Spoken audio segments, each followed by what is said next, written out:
Broadcasts of HIKI NŌ are made possible by the support of viewers like you. Mahalo. And by Bank of Hawaii Foundation, investing in Hawaii's future by promoting collaboration, critical thinking, and other 21st century skills through HIKI NŌ. Aloha, I'm Ashley Pula, a 3-year boarder from Wailuku, Maui. I'm Kawaiola Wolfgram, a 3-year boarder from Hana, Maui.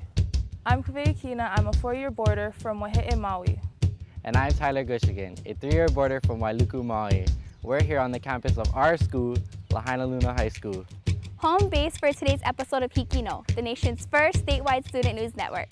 HIKI NŌ means can do, and you'll see just what students from our team of schools can do. This episode's team is made up of 9 schools from 4 islands. On the Big Island, we have Kamehameha School's Hawaii campus, Hilo High School, Kea'au High School, and Konawaena High School. From Oahu, there's Aliamanu Middle School, Waianae High School, and Waihona o Na'auao Public Charter School. From Maui, there's Iao Intermediate School. And of course, Lahainaluna High School, the oldest school west of the Rockies. On this show, you'll hear from diverse voices across the island chain, Telling stories that connect communities.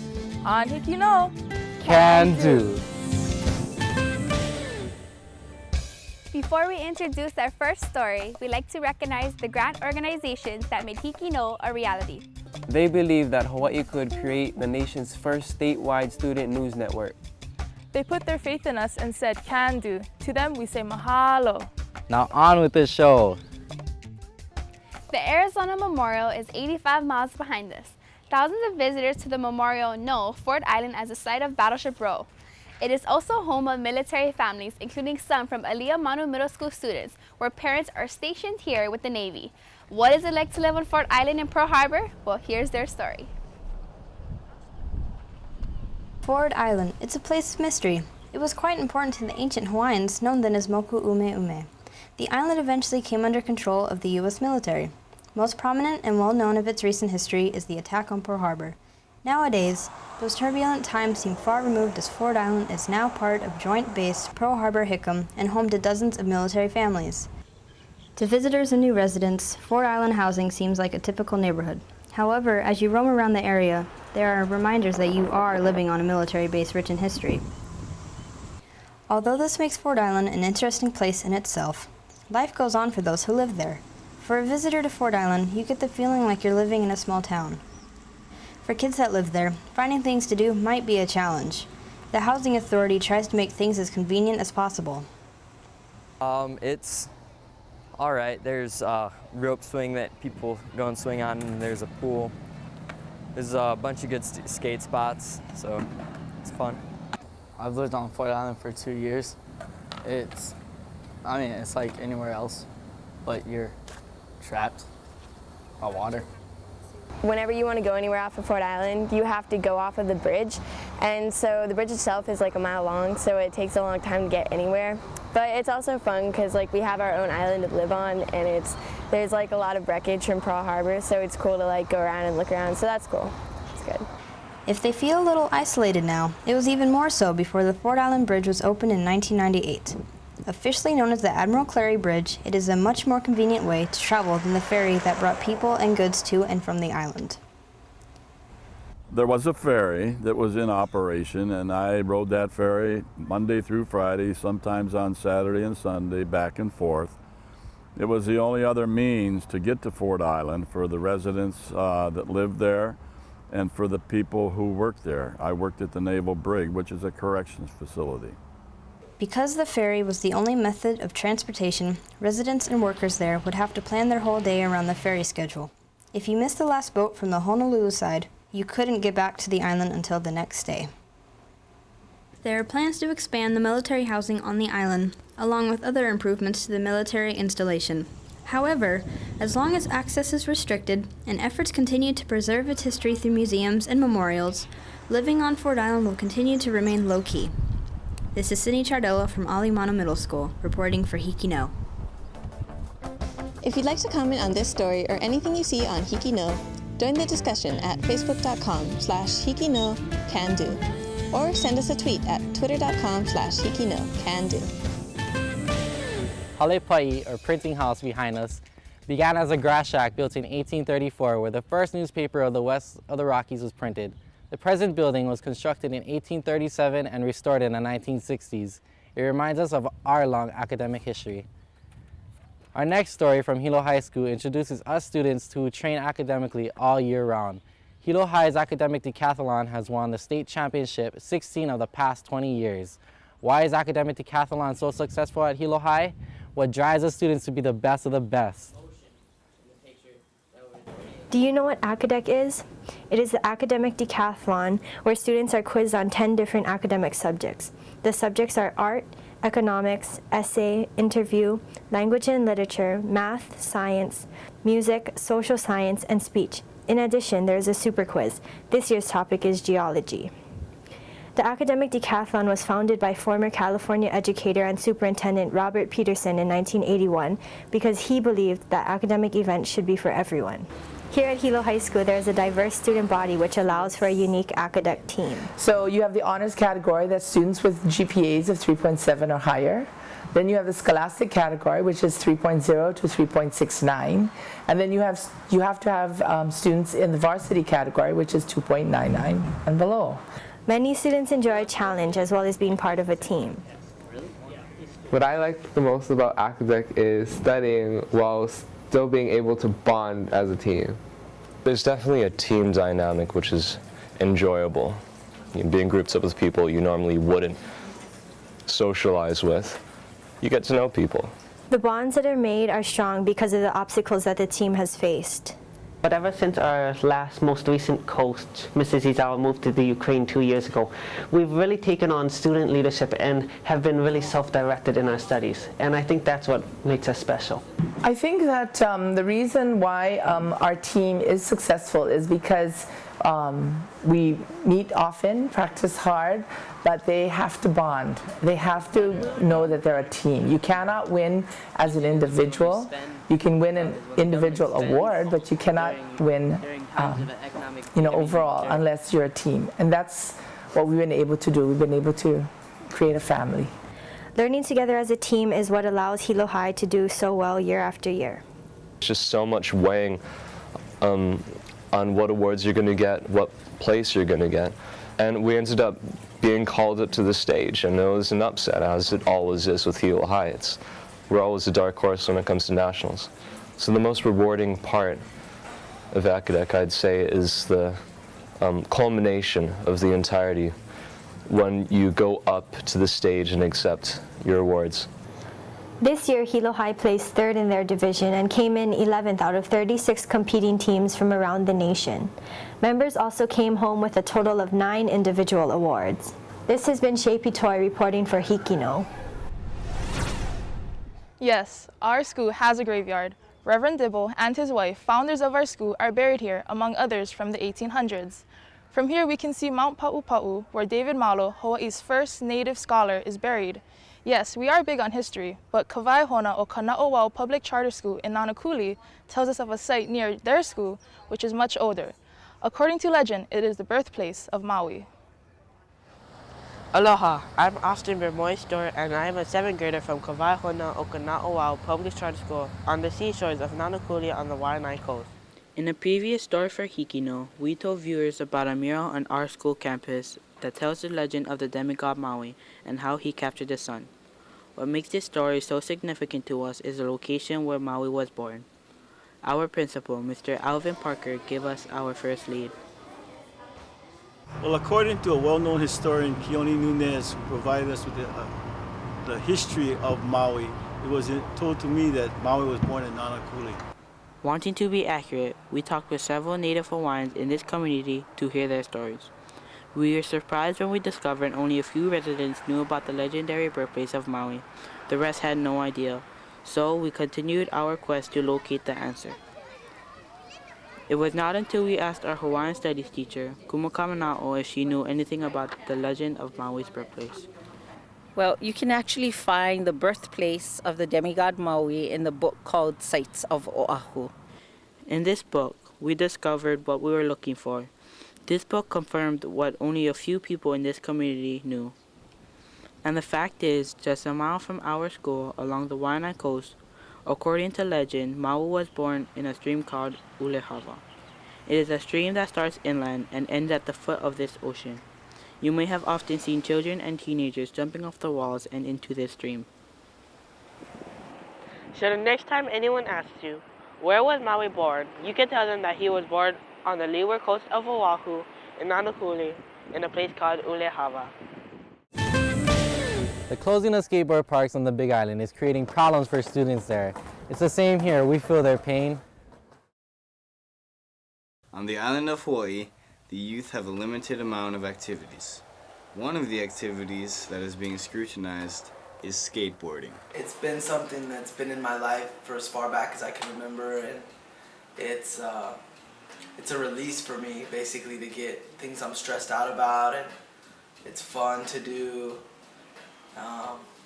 It's pretty much just been my life. I mean, for as long as I can remember, I've been about skateboarding and just skateboarding and going places and skateboarding with my other friends, and it's definitely a bond as far as a lot of the people I've met throughout my life, we've met through skateboarding, and I've met other people through skateboarding, like when I go to visit them and stuff. So it's definitely is and one of the main things in my life. It has been for a long time. Something that you can do on your own and set your own goals and not necessarily have to be like on a team to go out and do it, you know, and that's the one thing I really like about it. Well, you can make friends and hang out with your buddies, and it's a whole lifestyle, really, if you want to take it that far. In January 2011, the Department of Parks and Recreation announced that the Volcano Skate Park will be closed until further notice due to maintenance and safety concerns. The park's been active for about 5-6 years now, and at any given time we have anywhere from on a Saturday, 10 to 30, 50 people. It's the busiest thing we have up here in Volcano. We all pretty much love the place. All the kids like the place. However, we've had a little trouble with trying to get someone capable of running it.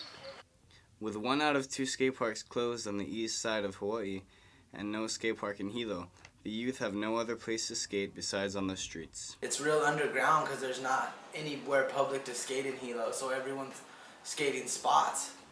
Having a skate park would be just totally crucial for bringing everyone together and people knowing all the community of skateboarders, and as well as the community to get to know the people that skateboard.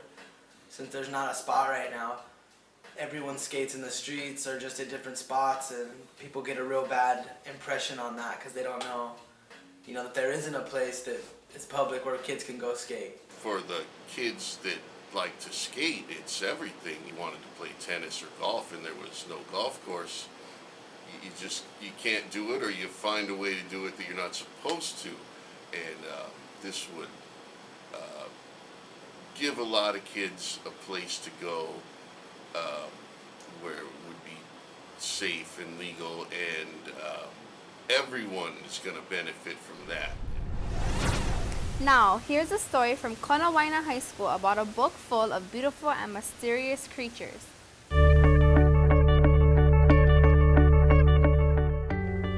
Have you ever wondered what the Mona Lisa was smiling about? Have you ever had the feeling someone was watching you from afar?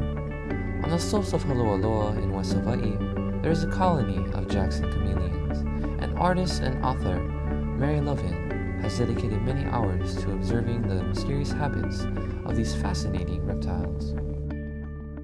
This is the area that I shot all of the photos for my book, Chameleons in the Garden. But when I come out here, I'm always surprised to see them in these trees. Even though I know they're in here, I'm always surprised.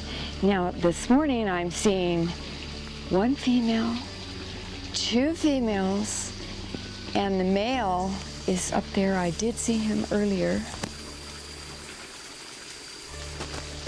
His name is, there he is, right between the 2 females.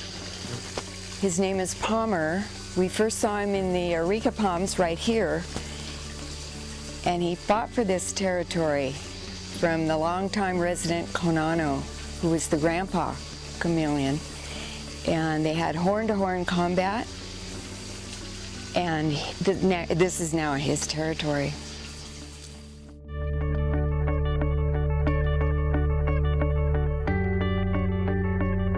If you look at this female over here, she's in her resting color. And if he were to look at her and advance on her, she would be rocking like this one. See this rocking? The males are the ones with the horns. They're the fancy ones. They seem curious, and I'm surprised that they're in areas of high human activity.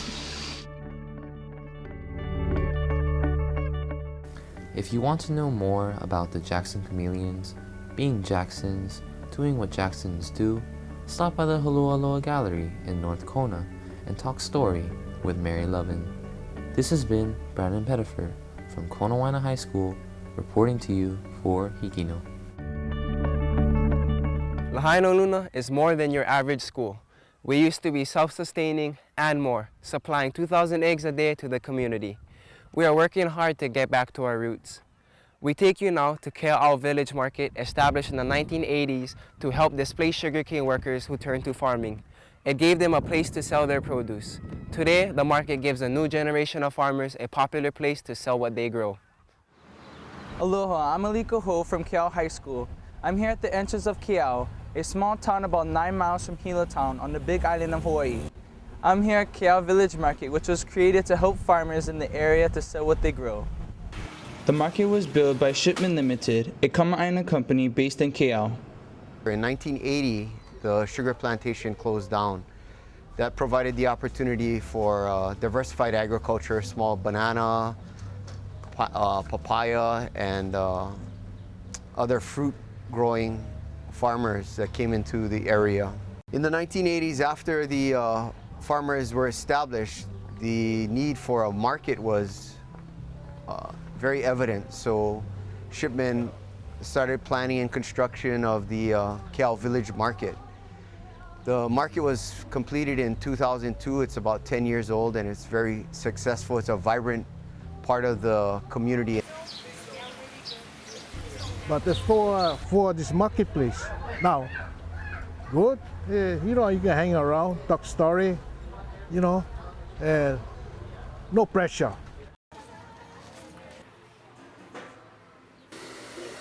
When this first place started, it was like canopy. It was in a hole over here. So only about 2-3 vendors here, and that's how the market started. And while the market represents the future of agriculture in Kea'au, reminders of its plantation roots are prominently displayed. At the front of the village market proudly stands a sculpture of the Filipino immigrant sugar worker known as the cicada. The first cicada arrived in 1906 in the town of Ola'a, which now is called Kea'au. Today, the sugar crop has been replaced by locally grown produce. Where we provide the best produce on the island. They're all fresh. It gives an opportunity for our vendors here to buy from the local farmers who raise their vegetables. The market offers a place to relax and talk story, baked goods, fresh produce, and an island favorite, shaved ice, local cuisine, and farm-grown vegetables. The popularity of Kea'au Village Market is a sign that while the plantation is gone, diversified agriculture still thrives in Kea'au. I'm Aliko Ho from Kea'au High School, reporting for HIKI NŌ. If you'd like to comment on this story or anything you see on HIKI NŌ, join the discussion at facebook.com/HIKINOCANDO or send us a tweet at twitter.com/HIKINOCANDO. We're here on our new football field. We are very proud of our field, but even prouder of our student athletes. Another Maui school is justly proud of a former student, Shane Victorino, a center fielder for the Philadelphia Phillies. He is an alumnus of Iao Middle School. He and his family continue to be a positive influence in the community, and his success is an inspiration to Iao students. It is nearly 5,000 miles from the baseball diamond at Wells Park to Citizens Bank Park, the home of the Philadelphia Phillies, but one player has played on both. Professional baseball player Shane Victorino was born in Wailuku and graduated from St. Anthony's High School in 1999. Before high school, he attended Iao Intermediate School. Shane Victorino attended Iao School, and he used to live in a home right near the band room. I know Shane Victorino as a student here at Iao School. He sat in my classroom. I don't know how many years ago, but he sat in my classroom. I first met Shane Victorino at Iao School. I was an English teacher then, and he was attending, and I was fortunate enough to be his teacher. And I used to call him Shaney. Never called him Shane. How was Shane as a student? Shane was a typical middle school student. He had tons of energy, lots of friends. He probably could have studied a little harder, but he did relatively well. He was a typical boy, couldn't sit in his seat more than 2 minutes, and had many questions, and was always very inquisitive about things. In one of his assignments, his autobiography and all his goals, he said, "I don't need school, miss. One day, I'm going to be a professional football player or a professional baseball player." And I told him, "You go." His teachers also said that they're not surprised by Victorino's success. His natural ability as an athlete is something that he recognized, so he picked a field in which he could do well. He had a lot of support from family, friends, and teachers who were rooting for him to do well. When he appeared on PBS Hawaii, Shane spoke about helping the community. It was embedded in me as a kid. I mean, my dad was very involved in the community, and everybody knows that. And, I just saw that growing up. And, I always told myself if I ever get in the position of someone who can do something, give back to the community, and not saying use my celebrity status as something, but use as somebody that people look up to give back to the community. No matter where you come from, a small town, small island like Maui, no matter how humble your beginnings, if you are wise enough to identify what your strengths are, work hard enough to develop them well, and believe in yourself, you can do anything. He will not quit, and he will try. He will always try, and I think that is what makes anybody successful. For Iao School and HIKI NŌ, this is Sadie Anzai reporting. Our final story is something special from the students at Waianae High School, Sea Rider Productions. He told my mom that he was going to kill me. So he grabbed me and he took me outside and he held me over the balcony. I didn't say nothing, I didn't scream. I was just there, like over the balcony looking down. Is this it? This is how I'm going to die.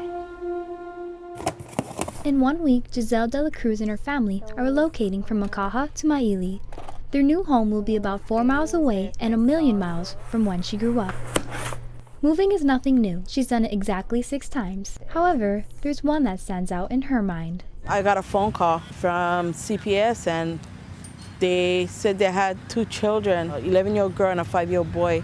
When they brought them, I was very surprised because it was my family. Carol was originally Giselle's aunt. Now she's her mother. I've been in foster care for about 6 years. But Giselle is not alone.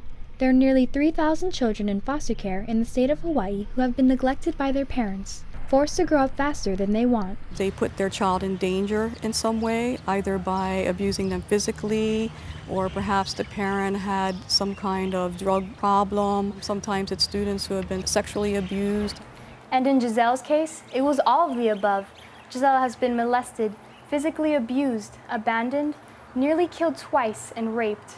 They have made me who I am today, and if they didn't put me through what I've been through, I wouldn't be who I am. Giselle is very mature for her age. But that's not why she's grown up. He's talking to Papa. She had to play the mommy role a lot of times. She had to be strong for Kai. At 6 years old, Giselle made the decision that her infant brother Kai would never be alone. It's a choice that changed both their lives. It was tiring, but to see him smile was the thing that kept me caring for him the way I do. I love my brother like a mom loves her son.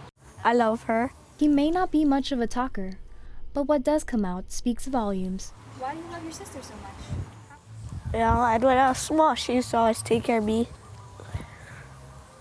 Seeing where Giselle came from to now she's become a big asset to our family. She's our daughter now, and we love her and Kai. Their love for each other has pulled them through the darkest days, and now that things have slowed down, Giselle has found another passion. Out of darkness into light. Composing her own songs has become an outlet and a way for her to relate to other foster kids. If they've been in the same situation as me, I want to encourage them and influence them to be a better person. But she's still waiting for 2 people to hear her song. I hope to get my messages across to my parents. And as long as Giselle can help it, her music and her message will play on forever.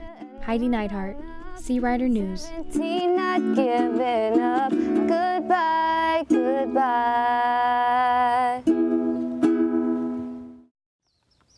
The next episode of HIKI NŌ will be hosted by students from Farrington High School in Kalihi, who will introduce stories from Waianae Intermediate, Marino School, Waipahu Intermediate, and Sacred Hearts Academy on Oahu. You will also see reports from Lokelani Intermediate and HP Baldwin High on Maui, Waimea High School on Kauai, and Hawaii Preparatory Academy and Hawaii Academy of Arts and Science on the Big Island. Thank you for watching this week's episode of HIKI NŌ. Coming from Lahainaluna High School, HIKI NŌ, can do.